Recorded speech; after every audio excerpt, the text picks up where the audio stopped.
네, 오늘 말씀 제목을 굳이 붙이자면 주님 이 산지를 내게 주소서라는 제목으로 함께 나누겠습니다. 한번 같이 저와 한 번 더 해볼까요? 주님 이 산지를 내게 주소서. 시작. 아멘. 여러분들이 원하는 산지가 있을 겁니다. 오늘 그것을 갈렙처럼 믿음으로 얻으시기를 축복합니다. 본문을 가지고 저는 세 가지 생각을 할 텐데요. 첫 번째는 그니스 사람 여분네의 아들 갈렙이라는 이름을 먼저 생각을 해보겠습니다. 한 사람을 소개하는데 이렇게 거창하게 소개할까요? 그니스 사람 여분네의 아들. 여러분, 보통 우리가 사람을 소개할 때는 그 사람 이름만 부르면 되는데 이렇게 장황하게 설명하는 이유들이 있겠죠. 저는 어릴 때 동네 어른들하고 인사를 하면은 동네 어른들이 뭐라고 하냐면 종선이 큰 아들 아니요? 이렇게 말했어요. 저희 아버님이 종자 선자 쓰는데 지나가면 인사하면 종선이 큰 아들이구만 이렇게 얘기를 했거든요. 제 이름은 온데간데 없고 그냥 종선이 큰 아들 이렇게 막 통했습니다. 때로는 우리 집이 새 집이었거든요. 그래서 새 집 큰 아들이구나 이렇게 얘기를 했거든요. 이스라엘 사람들도 독특하게 사람을 소개할 때 어디 사람 누구 이렇게 소개하거나 누 집 아들 누구 이렇게 소개합니다. 바요나 시몬 이렇게 하면은 요나의 아들 시몬 이런 말이거든요. 그러니까 항상 그 사람을 부를 때에는 아버지가 훌륭하면 아버지 이름을 앞에 붙이고 아버지가 좀 형편이 없으면 어느 동네 사람 누구 이렇게 붙이곤 합니다. 그런데 오늘 나와 있는 이 갈렙은 소개가 굉장히 거창합니다. 그니스 사람 갈렙의 아들, 그니스 사람 여분네 아들 갈렙. 저도 헷갈리네요. 너무 길다 보니까. 그러면 여기서 우리가 생각할 게 있습니다. 그니스가 성경에 어디 나올까라는 것입니다. 그니스. 이 그니스라고 하는 단어는 성경에 보면 에돔의 족속의 족장이에요. 이 그니스가. 여러분, 에돔은 어디입니까? 에돔은 에서의 후손들이잖아요. 에서와 야곱, 이게 형제인데 에서의 후손 그니스 사람이 지금 야곱의 집안으로 들어와 있다는 겁니다. 이런 얘기를 지금 하고자 하는 거예요. 그러니까 여러분, 이스라엘 하면은 야곱의 후손들이잖아요. 거기까지는 아시잖아요. 그렇죠? 야곱의 후손들인데 이 야곱의 후손으로 그니스 사람이 들어와 있는 그런 형태입니다. 그러다 보니까 정통 유다 이 야곱의 이스라엘 족속이 아닌 거죠. 그러니까 큰 아들에서 작은 아들 집으로 양자로 왔던 것 같다는 그런 학자들의 설입니다. 그러면 여러분 12지파 중에 그니스 사람을 이렇게 계속 소개하는 것은 그 이유가 있지 않겠습니까? 민수기에도 나오고 여호수아에도 똑같이 나옵니다. 그니스 사람을 굳이 붙였다는 겁니다. 그거는 이 사람의 출신 성분을 이야기하고자 하는 거죠. 그렇죠? 자, 그러면 이 출신 성분을 볼 때 이 갈렙이라고 하는 사람은 정통이 아닌 거죠. 비주류에서 들어왔던 주류로 끼어든 사람에 불과한 겁니다. 여러분, 하나님이 첫 번째 우리에게 주는 교훈이 뭐냐면 하나님은 어떤 스펙이나 외모나 이런 걸 보지 않고요. 그 사람 중심을 본다는 의미를 담고 있습니다. 하나님은 이스라엘 백성들을 구원할 때 하나님은 정통을 고집하지 않았습니다. 여러분, 우리가 지난번에 배웠습니다만 여리고성을 정탐한 두 사람을 구해준 여자가 라합이라고 그랬습니다. 기생 라합은 아주 몸을 파는 여자였지 않습니까? 그런데 그 여자를 통해서 하나님의 구원의 역사를 이루었다는 거죠. 그리고 라합은 다윗의 조상이 되었다는 겁니다. 하나님의 역사는 그 사람의 정통성을 따지지 않습니다. 하나님은 당신이 필요한 그런 사람을 적당한 시기에 적소에 갖다 쓰신다는 거죠. 그러면 그니스 사람 여분네 아들 갈렙이라는 사람은 여러분이 알다시피 믿음이 굉장히 좋은 사람 아닙니까? 이 사람은 정통성을 따지자면 비주류 사람이지만 하나님이 주류에 편입시켜서 그를 통해서 이스라엘을 구원하셨다라고 하는 그런 의미를 우리가 깨달을 수가 있습니다. 이것이 첫 번째 우리가 살펴보고자 하는 거고요. 두 번째는 이 갈렙이 여호수아 앞에 나와서 이렇게 말합니다. 나는 40에 가나안 정탐을 한 것을 여호수아 당신이 아시지 않느냐? 그때 10지파 사람들은 아낙 자손을 보고 두려워 떨면서 보고하기를 백성들의 간담을 서늘하게 했다. 그런데 당신과 나는 그때 하나님 앞에 우리는 할 수 있다라고 말했지 않느냐? 40년 전의 이야기를 끄집어서 오늘 이 시점에서 지금 얘기하는 겁니다. 성도 여러분, 여기서 우리가 깨닫는 것은 이 갈렙이라는 사람은 어떤 현상이나 그 상황을 보고 주눅들지 않았습니다. 오늘 우리가 이 말씀을 듣는 여러분 역시도 하나님 앞에 항상 성실과 충성을 여러분 잊지 않기를 바랍니다. 하나님 앞에 말씀에 내가 충성하기로 다짐한 사람들은 상황에 개의치 않아요. 여러분, 우리가 살아가면서 상황이 안 좋을 때도 있고요, 현실이 굉장히 암담할 때가 있습니다. 그런데 믿음의 사람들은요, 상황과 현실을 해석을 다르게 했다는 거예요. 해석을. 이게 갈렙에게서 우리가 배우는 점입니다. 오늘 여러분의 현실적인 삶을 여러분은 지금 어떻게 해석하며 살고 있습니까? 매일 아침 일어나는 모든 일들, 저녁 때 되면 하루를 정리하면서 내 삶을 지금 어떻게 해석하고 있습니까? 갈렙을 보세요. 10명의 정탐꾼은 아낙 자손들에 비해서 우리는 메뚜기에 불과하다고 해석했습니다. 그런데 갈렙과 여호수아는 어떻게 해석합니까? 아낙 자손 그들은 우리의 밥이다라고 해석했어요. 똑같은 상황을 봤습니다. 똑같은 현실에 직면했습니다. 그런데 해석이 달라요. 이것이 믿음의 사람의 태도인 것입니다. 성도 여러분, 오늘 이 말씀에 갈렙이 이렇게 말합니다.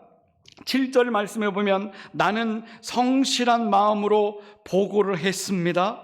8절에 보니까 정탐꾼들은 백성을 간담을 높게 했지만 그러나 나는 하나님께 충성했습니다. 여러분, 하나님께 충성하는 사람, 하나님 말씀대로 성실하게 사는 사람은 삶의 해석을 다르게 한다는 겁니다. 저는 이 말씀을 여러분들과 나누면서 오늘 갈렙처럼 여러분 충성과 성실함이 우리에게 몸에 익숙해지기를 바랍니다. 그러면요, 삶이 다르게 보이는 거예요. 갈렙은 지금 완전히 다르게 봅니다. 그러면서 미래를 꿈꿉니다. 앞으로 언제 이루어질지 모르지만 이 갈렙은 뭐라 그러냐면 그때 하나님이 그 땅을 우리에게 주시면 내가 정한 그 산지를 저에게 달라. 그때 약속을 했다는 거죠. 이게 45년 전의 약속입니다. 45년 동안 갈렙은 한순간도 하나님에 대한 성실과 충성을 멈추지 않았습니다. 그리고 45년이 흘러서 그 나이가 85세가 됐습니다. 40살에 정탐을 갔다가 85세가 됐는데 그때에도 하나도 믿음이 변하지 않았어요. 하나님께 대한 충성심이 그 85살에도 여전했다는 것입니다. 여기 85세 되신 분 계시는지 모르겠어요. 예. 40년 동안 여러분들이 신앙생활 해왔고 50년 동안 신앙생활 했으면 제가 가만히 보건대 여기 그런 분이 계시다면 그분은 갈렙의 신앙을 갖고 있습니다. 한 번도 변치 않고 이 제단에 와서 예배하고 기도했던 모든 사람들. 오늘 갈렙은 내 나이 85세가 됐지만 나는 40대처럼 하나님이 주신 은혜로 건강하게 지금도 버티고 있고 저기 있는 안악자손 거인들을 내가 두려워하지 않는다. 여러분, 이게 신앙인의 삶의 해석인 것입니다. 오늘 이 말씀을 들으면서 여러분 하나님 말씀을 믿으시기 바랍니다. 여러분을 향하신 하나님의 기대는 너무나 커요. 나에게 기대하는 하나님의 꿈이 너무 크셔요. 내가 너를 택하고 불렀고 너를 선별하여 세웠나니 너는 내 것이라고 부른 그때부터 하나님은 나에게 대한 기대가 너무나 크십니다. 그거 아십니까? 그 기대가 내 마음속에는 충성과 성실을 보고 하나님이 기대를 거시는 거예요. 많은 분들이요 이렇게 생각합니다. 우리가 하나님께만 자꾸 기대려고 그래요. 그런데 하나님은요 여러분들에게 기대가 큰 걸 아셔야 돼요. 네. 아멘 하십니까? 여러분들에게 기대를 걸고 있어요. 25년도도 잘 살았던 것처럼 26년도에도 여러분 한 사람 한 사람에게 하나님이 얼마나 기대를 갖고 계신지 아십니까? 갈렙에게 하나님이 갈렙 그래 너 좋다. 내가 너에게 원하는 대로 산지를 주겠다. 여러분 믿음으로 원하면요 하나님은 원하는 대로 다 주시는 분이십니다. 갈렙이요 가나안 땅에 들어가 가지고 45년 전에 약속한 그 약속대로 자기에게 산지를 달라고 그랬어요. 그런데 그 산지가 어디였냐면 헤브론입니다. 헤브론. 이 헤브론이라고 하는 곳은 어떤 곳이냐? 헤브론의 원래 이름은 길앗 아르바입니다. 길앗 아르바라고 하는 뜻은 아르바는 거인 족속들이 사는 아낙 조선을 말합니다. 아낙 족속 2m에서 3m 되는 거인들이 사는 동네가 헤브론이에요. 그 동네를 자기한테 달래요. 하나님과 나와 약속했기 때문에 그 동네는 제 것입니다. 그거 주십시오. 사람들이 불가능하고 두려워했던 그 헤브론을 갈렙은 달라 이렇게 말합니다. 이런 배짱이 어디서 나올까요? 믿음 때문입니다. 그가 이렇게 말합니다. 12절에 보니까 그 성읍들은 크고 견고할지라도 여호와께서 나와 함께 하시면 내가 여호와께서 말씀하신 대로 그들을 쫓아내리라. 아멘. 하나님이 주시겠다고 약속했으면 아무리 거인이 사는 동네라 할지라도 나는 두려워하지 않고 믿음으로 점령할 줄 믿습니다. 이거예요. 여러분, 이런 믿음이 우리에게 있어야 돼요. 헤브론 신앙이 있어야 됩니다. 헤브론은 거인들이 사는 동네인데 사람들이 쩔쩔매고 어떻게 할 줄 모르고 있던 그때의 갈렙은 그 땅을 나에게 달라는 거예요. 그것이 하나님과 내가 약속한 땅이다 이 말입니다. 결국 어떻게 됐습니까? 오늘 말씀 14절에 보니까 헤브론이 그니스 사람 여분네 아들 갈렙의 기업이 되었다. 이미 종결이 됐습니다. 여러분, 마음에 품고만 있는데도 하나님이 갈렙에게 그 땅을 그냥 넝큼 다 주신 거예요. 이게 엄청난 일입니다. 그 14절 계속 보세요. 이는 그가 이스라엘 하나님 여호와를 온전히 쫓았음이라. 아멘. 하나님을 온전히 쫓은 사람들은 벽이 없어요. 아무리 거인들이 살고 있어도 믿음으로 나가는 겁니다. 자, 이제 오늘 말씀은 제가 이제 정리 부분으로 들어가겠습니다. 지금 우리가 살펴본 것은 그니스 사람 여분네 아들 갈렙을 선택했다는 것은 출신 성분이 중요하지 않다는 거예요. 하나님은 비주류 사람도 얼마든지 하나님이 쓰시는 주류로 사용하신다는 그 말씀을 하셨고요.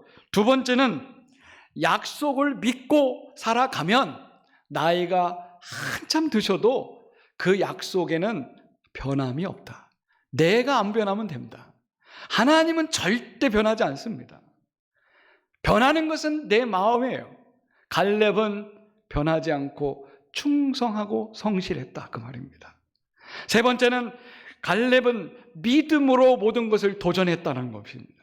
성도 여러분, 여러분들이 도전하고 싶은 것이 있습니까? 믿음으로 한번 해보십시오. 갈렙처럼 믿음으로 될 것이다. 하나님이 함께 하시면 될 것이다.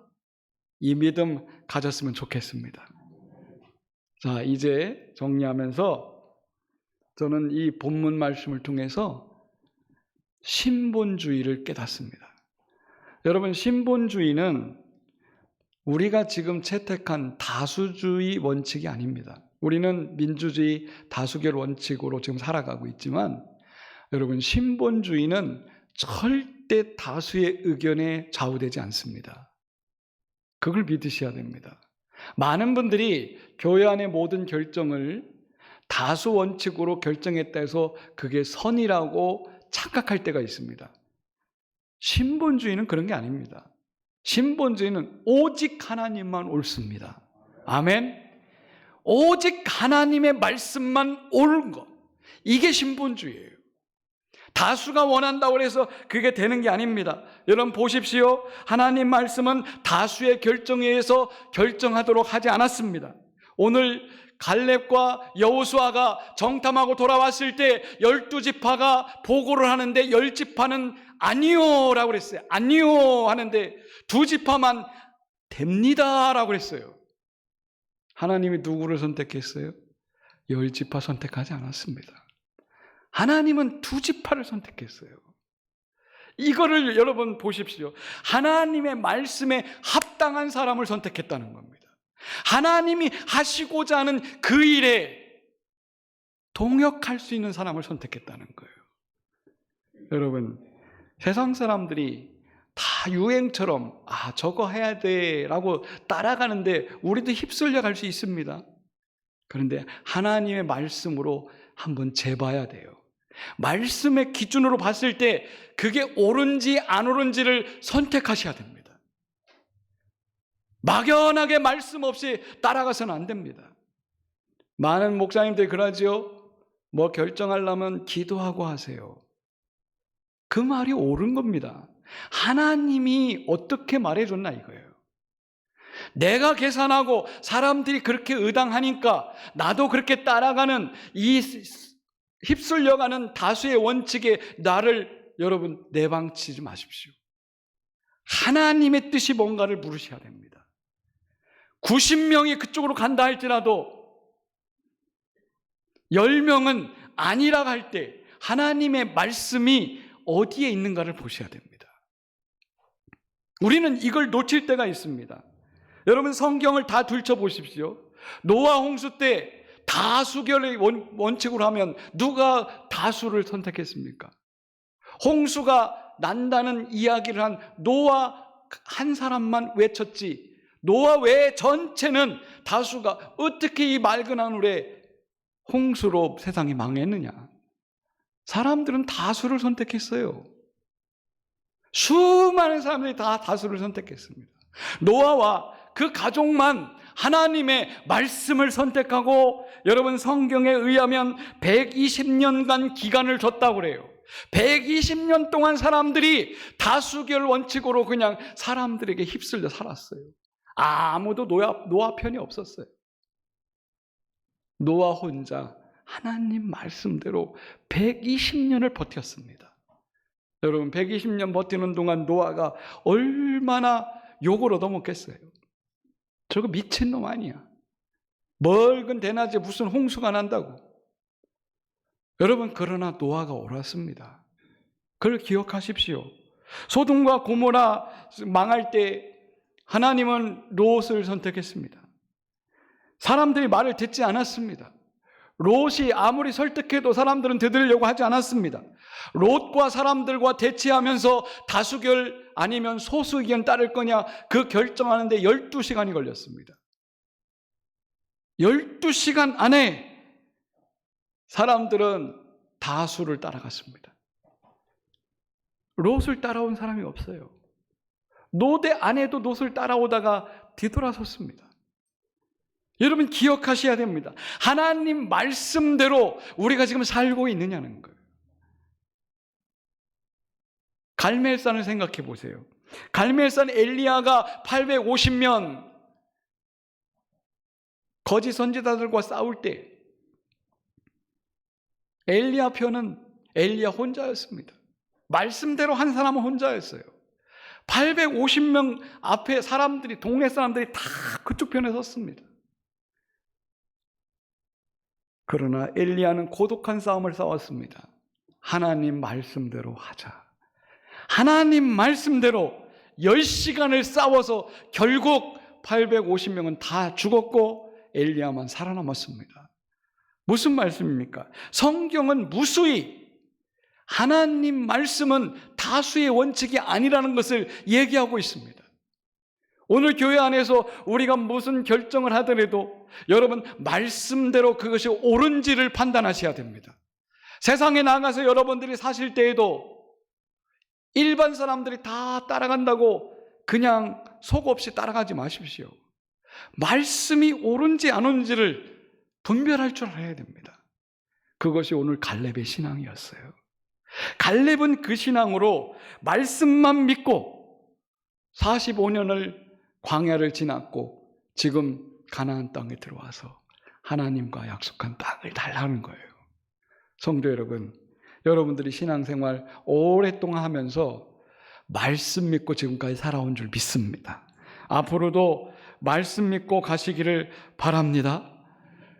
10명의 정탐꾼들이 부정적으로 얘기할 때 갈렙이 이렇게 말합니다. 우리는 올라가서 극 백성을 칠 것이다. 성도 여러분, 우리의 믿음이 그렇게 되시기를 기도합니다. 많은 사람들이 다수를 따라간다 할지라도 나는 말씀만 의지하고 따라가겠다. 이것이 오늘 갈렙이 우리에게 준 신앙의 본입니다. 내년도를 우리가 결정하면서 저는 이런 생각을 합니다. 여러분들이 지금 생각할 때, 작정하거나 서원할 때 어떻게 하십니까? 말씀 앞에 내가 약속하고 하셔야 돼요. 사람의 감정 흔들리기 쉽습니다. 우리의 이성은 한계가 있습니다. 하나님 말씀이 옳은지 판단하시고 그 말씀대로 여러분 선택하고 나아가시기를 축복합니다. 기도하겠습니다.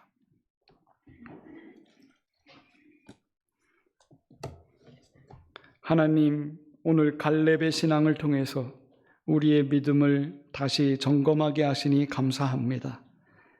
갈렙은 별 볼 일 없는 지파였고 그 지파에서 양자로 입양하여 그는 위대한 신앙의 조상이 되었습니다. 오늘 우리의 출신 성분이 그리 썩 좋지 않아도 하나님은 우리의 중심을 보시고 우리의 믿음을 보시고 우리의 충성과 성실함을 보시고 계신 줄 믿습니다.